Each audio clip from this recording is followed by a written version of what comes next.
स्वागत है आपका इस यूट्यूब चैनल पे। तो बाबू लोग, इस वीडियो में जो हम लोग देखेंगे वो क्लास 10वीं का इंग्लिश होगा। ठीक है, क्लास 10वीं का इंग्लिश है। तो यहाँ पे हम लोग जो इसमें जो प्रश्न देखने वाले हैं, ये प्रश्न आपके वीकली टेस्ट जो सैटरडे को होने वाला है उसमें ये प्रश्न शामिल रहेगा। अगर उसमें नहीं आया तो फाइनल बोर्ड परीक्षा में अवश्य आएगा, इसीलिए वीडियो को आप लास्ट तक देखिएगा। और चैनल के ऊपर आप नए होंगे तो हमें सपोर्ट करने के लिए आप चैनल को सब्सक्राइब भी कर लीजिएगा, दोस्तों के पास ज़्यादा से ज़्यादा शेयर भी कर दीजिएगा। तो चलिए बिना समय गंवाए हम लोग चलते हैं क्वेश्चन के ऊपर। तो चलिए हम लोग देखते हैं फर्स्ट क्वेश्चन दिया हुआ है, कहता है कि what did Lencho hope for, what did Lencho hope for, rain, coins, gold या ब्रेड बटर, है ना। तो लेंचो को जो आशा था कि बारिश हो, ठीक है, तो रेन ही आपका सही आंसर होगा। ठीक है, रेन, ऑप्शन नंबर ये आपका सही होगा। नेक्स्ट क्वेश्चन है दिया हुआ, कहता है कि where did Lencho live, Lencho कहाँ रहता था। तो लेंचो जो रहता था वो जो एवरेस्ट था, चोटी था, चोटी के मतलब कि सबसे चोटी के ऊपरी हिस्सा में रहता था, हिल पे रहता था, है ना।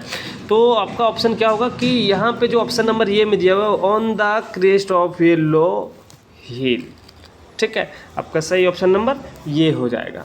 नेक्स्ट क्वेश्चन दिया हुआ है कि हेमलॉक इज ये पॉइजनस प्लांट, एक पौधा था जो एक पॉइजनस प्लांट था। ठीक है, ऑप्शन नंबर डी आपका सही हो जाएगा।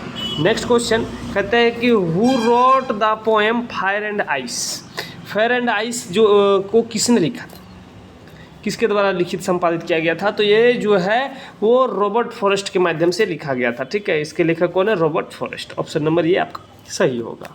नेक्स्ट क्वेश्चन दिया हुआ है, कहता है कि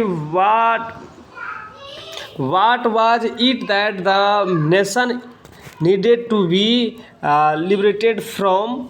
तो यहाँ पे जो जैसे कि हम लोग ये क्वेश्चन जो लिया गया है वो आपका नेशनल मंडेला वाले चैप्टर से लिया गया है। ठीक है, तो यहाँ पे दिया हुआ कहता है कि what was it the nation needed, क्या है, nation needed to be liberated from.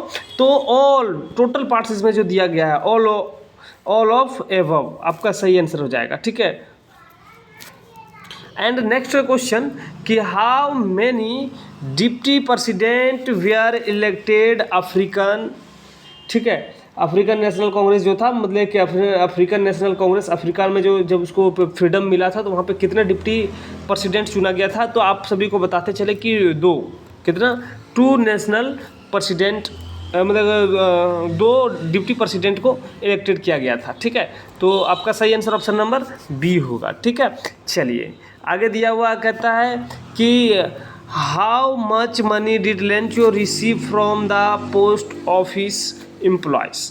तो पोस्ट ऑफिस एम्प्लॉयज़ से कितना लेंचो मतलब कि पॉइंट्स प्राप्त किए थे। तो यहाँ पे देखिए ऑप्शन जो दिया गया है 100 पैसों, 30 पैसों, 130 पैसों और 70 पैसों। तो 70 पैसों, कितना, 70। Option D is right.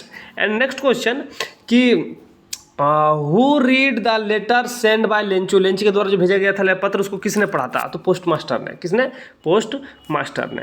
तो आपका ऑप्शन नंबर बी आपका सही हो जाएगा। ठीक है, नेक्स्ट क्वेश्चन दिया हुआ है कि हु इज द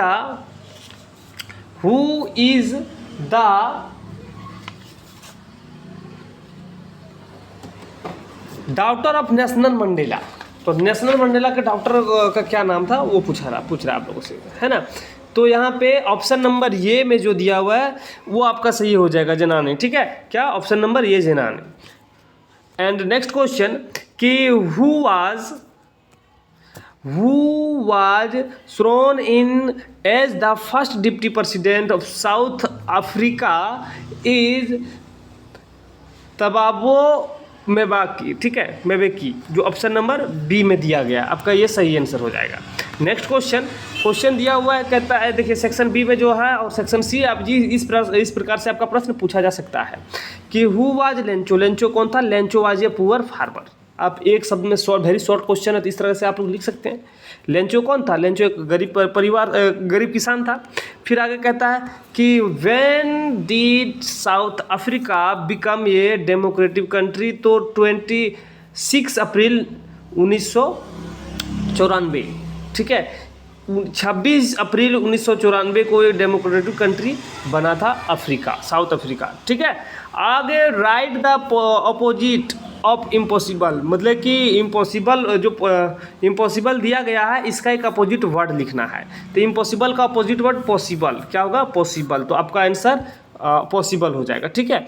चलिए नेक्स्ट क्वेश्चन, नेक्स्ट दिया हुआ है, कहता है कि यहाँ पे give a brief sketch of the postmaster characters, मतलब कि जो पोस्टमास्टर थे लेंचो वाले पार्ट में है ना, उनका जो टोटल स्केच कैरेक्टर है उसके बारे में, उसकी चरित्र के बारे में आपको यहाँ पे बताना है, ठीक है। तो आप लोग चाहे तो अपने भाषा में भी इसे लिख सकते हैं।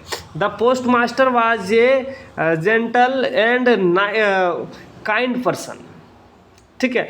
तो इस प्रकार से जैसे कि आप यहाँ पे देख पा रहे हैं कि इस प्रकार से आप आंसर लिख सकते हैं, या फिर आप अपने भाषा में लिखिए। He was surprised to learn Lencho faith in God, he was well behaved and honesty person. He realized Lencho's grief and decided to help him. He collected money from his colleges and sent it to Lencho. He did not want to shake off Lencho faith in God, ठीक है। तो इस प्रकार से मतलब कि यहाँ पे है कि लेंचो का विश्वास नहीं तोड़ना चाहता था, है ना।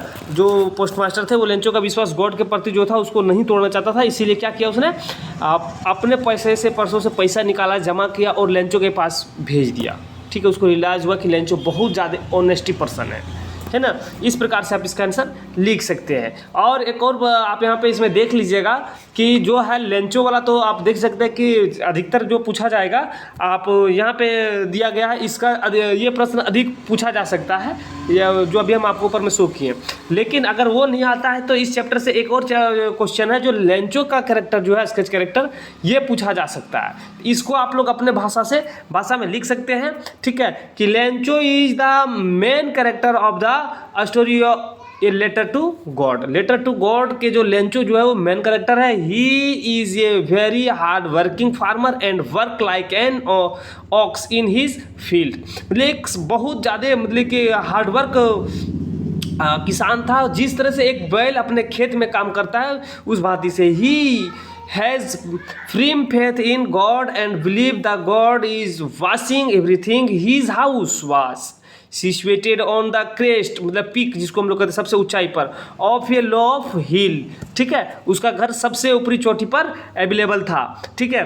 फिर आगे कहता है कि one day his crop were destroy in hailstone, मतलब कि एक दिन उसका जो फसल था वो हिल स्टोन मतलब बर्फबारी के कारण वो टोटल बर्बाद हो गया था, है ना। Due to his firm faith in God, ठीक है। लेकिन उसको गॉड के प्रति उसको भरोसा था कि ही डैमेज जो ये मतलब कि उसका जो डैमेज हुआ है 100 पैसों from God. So he wrote a letter to God, he called the post office employees, ठीक है। मतलब कि उसने क्या हुआ कि गॉड को उसने बताया, लेटर लिखा, उसने बताया कि हमारा जो 100 पैसों का नुकसान हुआ है, ठीक है। 100 पैसे का नुकसान हुआ, मतलब कि नुकसान तो बहुत ज़्यादा हुआ था। उसने बताया कि हमें ज़रूरत है 100 पैसे की दरकार है ना। तो वो गॉड को लेटर लिखा, और गॉड को लेटर लिखने के बाद फिर क्या हुआ कि उस पोस्ट मतलब कि जो लेटर था उस पोस्ट ऑफिस ने जो था उसने पढ़ा, वहाँ के जो पोस्ट मास्टर थे उसने पढ़ा, और पढ़ने के बाद उसने क्या किया, he did not receive the demanded money, ठीक है। तो इस प्रकार से आप लोग इसका स्केच कैरेक्टर आप लोग लिख सकते हैं, ठीक है। तो जो भी यहाँ पे हम प्रश्न बताए हैं साथियों, ये सभी प्रश्न आप अच्छे से क्लियर कर लीजिएगा, ठीक है। वीकली टेस्ट में शामिल हो, वीकली में नहीं तो फाइनल टेस्ट में अवश्य पूछा जाएगा। तो वीडियो को चलिए हम लोग यहीं पे समाप्त करते हैं, फिर मिलेंगे नए पार्ट लेकर। अलविदा लेने से पहले चैनल के ऊपर आप नए होंगे तो चैनल को सब्सक्राइब कीजिए, वीडियो को लाइक कीजिए, दोस्तों के पास शेयर कीजिए और आप हमें सपोर्ट कीजिए। जय हिंद।